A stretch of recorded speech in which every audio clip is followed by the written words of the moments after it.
Hail, hail, the Celts are here, and we are just about done with the latest international break dead zone.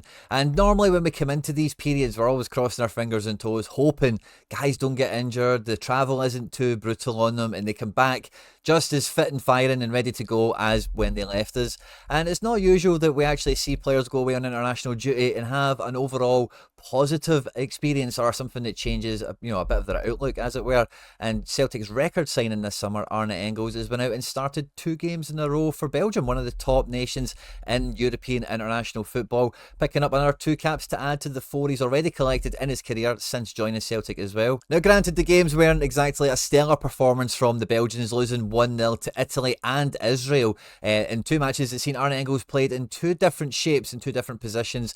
That, even just looking at that, I felt was quite a good microcosm of even what we've seen in the Celtic career to this point. But since making the move to Glasgow, we've definitely seen a bit of an evolution in midfield, and we've seen a little bit of change of tact when it comes to how Arne Engels is being used and developed at Celtic. In the video today, we're going to have a look at exactly how the midfield has kind of moved on over the last couple of games there of the last, little period of fixtures before this international break. It's a bit of a precursor to what we can expect to see from the team going forward, because this is the ultra marathon. In Brendan Rodgers' words, we will need every member of the squad, and without shadow of a doubt, record signing Arne Engels, Belgium international as he now is definitely going to be a key piece of that. At any point in the video, if you do laugh, you learn, you like something or whatever, please do like and subscribe to the channel for more content like this. And of course, jump into the comment section in this one and let us know thoughts, feelings, opinions on Arne Engels' start to life at Celtic, and everything else that we don't want to spoil anything, but everything we talk about in the video. Always looking forward to catching your thoughts and feelings. The comment section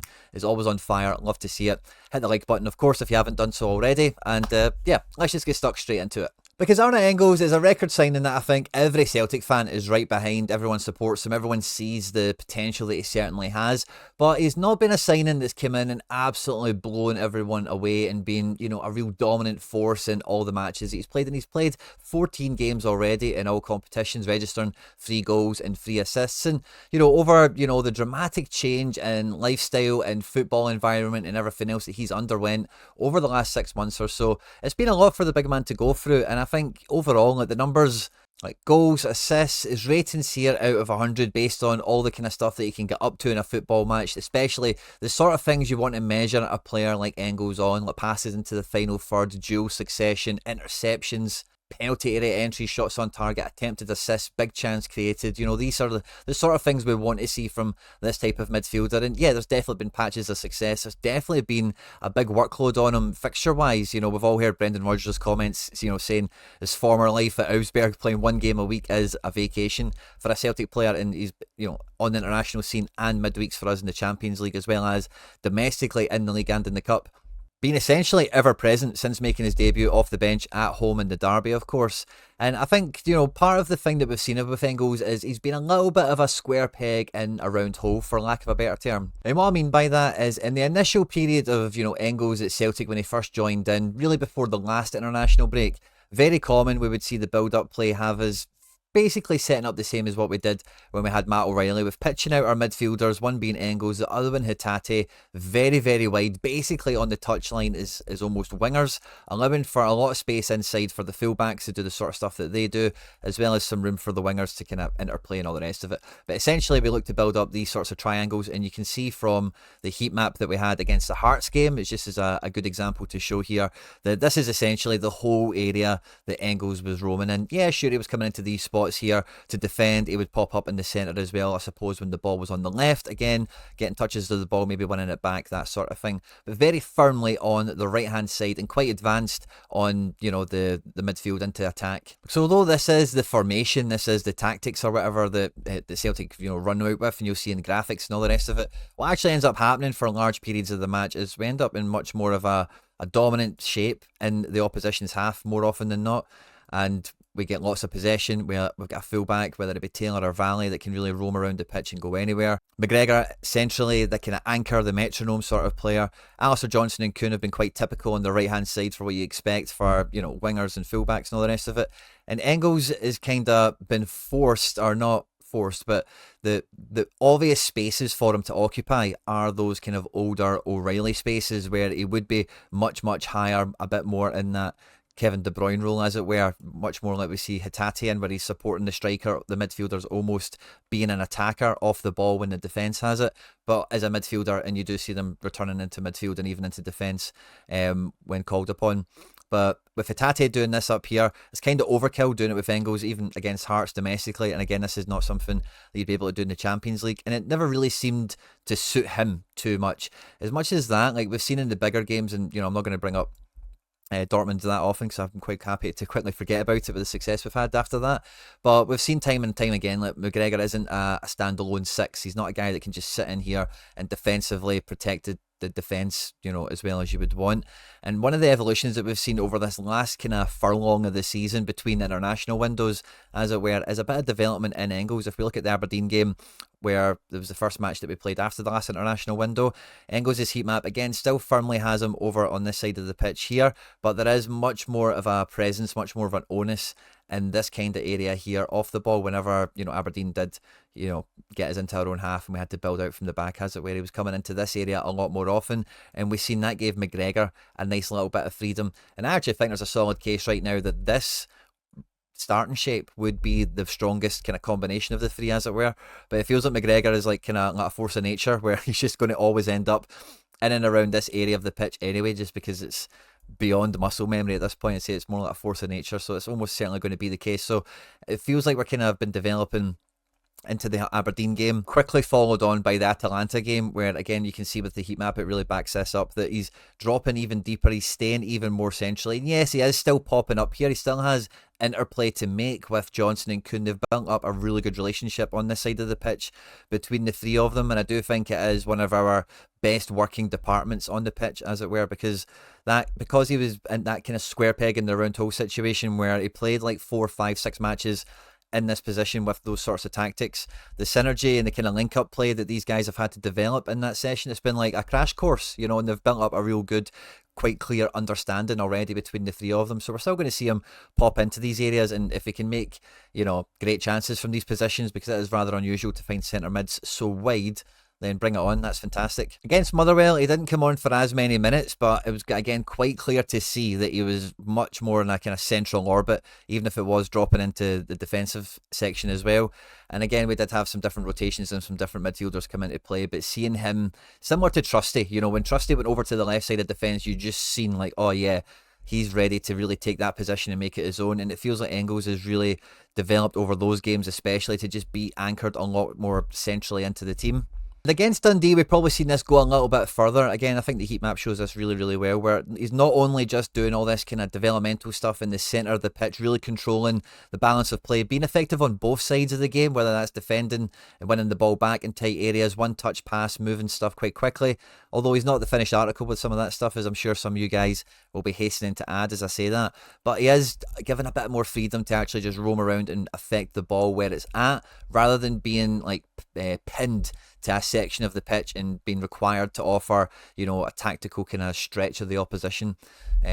Pops up on the left hand side quite often as well, and I think that's a bit of a symptom of we've allowed McGregor or Engels to actually go and try and support the press if the opposition is being extra deep and is really inviting us on. And in that Dundee game, playing next to Paulo Bernardo and Luke McKeown, that was really like a game where Engels was in charge of the midfield and was required to go into different areas of the pitch. And, I don't want to say necessarily being the senior player, because Kyogo's still on the pitch in terms of the attack department, as it were, but certainly the main man, the record signing, the guy that in this situation when everyone else is rotated, we've got to see you grab the game by the scruff of the neck at some point and make something happen. And although a lot of the first half was really focused on the wingers and putting them on the ball, it felt like it feels a little bit more that Engels' role is developing to be that kind of box-to-box, all-action midfielder. And I think what we're beginning to see from him now in this kind of stage of his Celtic career, before we even really look at the international stuff, which I'll just put on screen now, because I do think it is, like I said before, like a good microcosm of what we've seen at Celtic. In the first game, they only lose 1-0 to Italy, came out with kind of rave reviews, as it were, from the Belgian media, a bit of a surprise element that he was very effective on and off the ball, had a tireless engine. We've seen the quality of pass that he does have, and that he's really willing to go and press in those sorts of forward areas. Wasn't the best performance for Belgium overall. Some of their defenders were the ones that were the most active and required to do the most work, as it were. That was statistically captured. And then we see this development of, against Israel, they play him in the number 10 role, where sort of the mistake, or I say the mistake, but when we've kind of put him in the attacking role, that square peg in the round hole situation when he first came to Celtic, yeah, he definitely looked good, he definitely done some great stuff. Given the opportunity, he likes to take a shot, he's got an eye for a pass, like, he's very, very effective in the final third, but you can tell it's not really his game, not really his bag, but he is quite physical, he's got that tireless engine, he is quite handy at winning the ball back, as well as being that kind of level of efficiency in the final third. He's come out of this game with a better score than he did in the first game. 45 out of 100 isn't too bad considering they lost this game 1-0. None of the statistics are particularly interesting, but there is an interception, he's won 3 duels, 15 passes into the final third, and normally when you look at a Belgium team and you look at a number 10, you are thinking about Kevin De Bruyne, KDB, a guy that's going to be on the ball, creating everything, the key man, the key playmaker, and that's not Arne Engels, and I think that's kind of a little bit of what Celtic fans were hoping for when we sign a Belgium youth international from the Bundesliga for 13 million, who, as soon as we sign him, gets into the first team and is becoming a full international and all the rest of it, and then even seeing that Belgium have played him in attacking mid here, it maybe just gives you the wrong idea of what his best qualities are and how we get the most out of him, because I do think that we're going to get the best out of McGregor when we allow him to transition to actually carry the ball from defence into attack, and we're going to get the best out of Engels when he's allowed to do the same as well. And I think we have to have this evolution where we do have like the two of them almost on a double pivot, and that kind of word in even this type of shape is somewhat defensive for the amount of possession we do get,